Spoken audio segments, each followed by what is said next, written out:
MT രണ്ട് അക്ഷരം കൊണ്ട് മാത്രം മലയാളികൾ ആദരവോടെ വിശേഷിപ്പിക്കുന്ന അതുല്യനായ മലയാളികളുടെയും മലയാളത്തിൻ്റെയും ഏറ്റവും വലിയ സ്വത്ത് അതാണ് നമുക്ക് നഷ്ടപ്പെട്ടിരിക്കുന്നത്.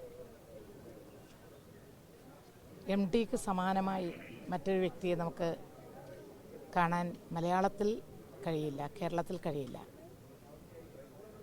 ഒരുപക്ഷെ യുവതലമുറയിൽപ്പെട്ടവർക്ക് എത്രത്തോളം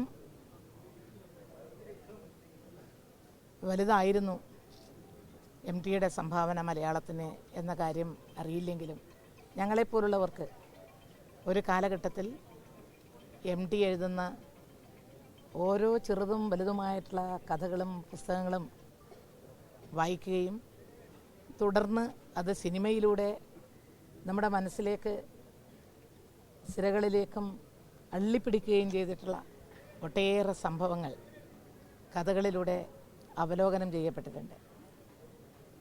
അദ്ദേഹത്തിൻ്റെ എത്രയെത്ര നോവലുകളാണ് സിനിമകളായി മാറിയിട്ടുള്ളതെന്ന് പറയാൻ കഴിയാത്ത വിധത്തിൽ ഇഴയെടുപ്പമുള്ള അദ്ദേഹവും സിനിമയും, അദ്ദേഹത്തിൻ്റെ നോവലും സിനിമയും തമ്മിലുള്ള ബന്ധം അഭേദ്യമായിട്ടുള്ളൊരു ഒന്നാണ്. കനത്ത നഷ്ടം. 91 വയസ്സെന്ന് പറയുന്നത് കേരളത്തിൽ അത്ര വലിയൊരു വയസ്സല്ല. ഇത്രയും പ്രശസ്തനും കേരളത്തിൽ ഒരു നൂറ്റാണ്ടിൽ, ഈ നൂറ്റാണ്ടിൽ നമുക്കെടുത്ത് പറയാൻ സാധിക്കുന്ന ഏറ്റവും വലിയ സാഹിത്യകാരൻ, കഥാകാരൻ എന്നുള്ള നിലയിൽ ഒരു അതുപോലുള്ള ഒരാളെ ഇനി പിറക്കുക തന്നെ വേണം. നമുക്ക് അദ്ദേഹത്തിന് സമാനമായിട്ട് മറ്റൊരു വ്യക്തിയെ ചൂണ്ടിക്കാണിക്കാൻ എനിക്ക് കഴിയില്ല.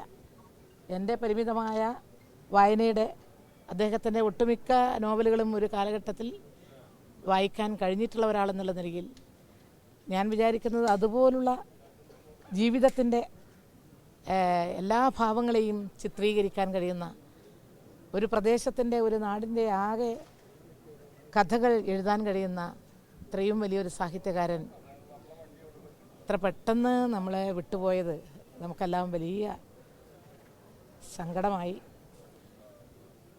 അദ്ദേഹത്തിൻ്റെ വേർപാട് മലയാളത്തിന്, മലയാളികൾക്ക് ഏറ്റവും വലിയ നഷ്ടമാണ്.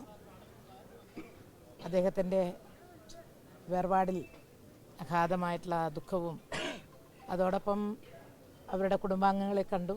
അവരെ എനിക്ക് പണ്ടേ വളരെ പരിചയമുണ്ട്. അവരെ കണ്ട് അവരുടെ ദുഃഖത്തിൽ പങ്കുചേർന്നുകൊണ്ടാണ് ഞാനിങ്ങോട്ട് വന്നിട്ടുള്ളത്. അഗാധമായ ദുഃഖവും അനുശോചനവും ഞാൻ ഈ സന്ദർഭത്തിൽ അറിയിക്കുകയാണ്.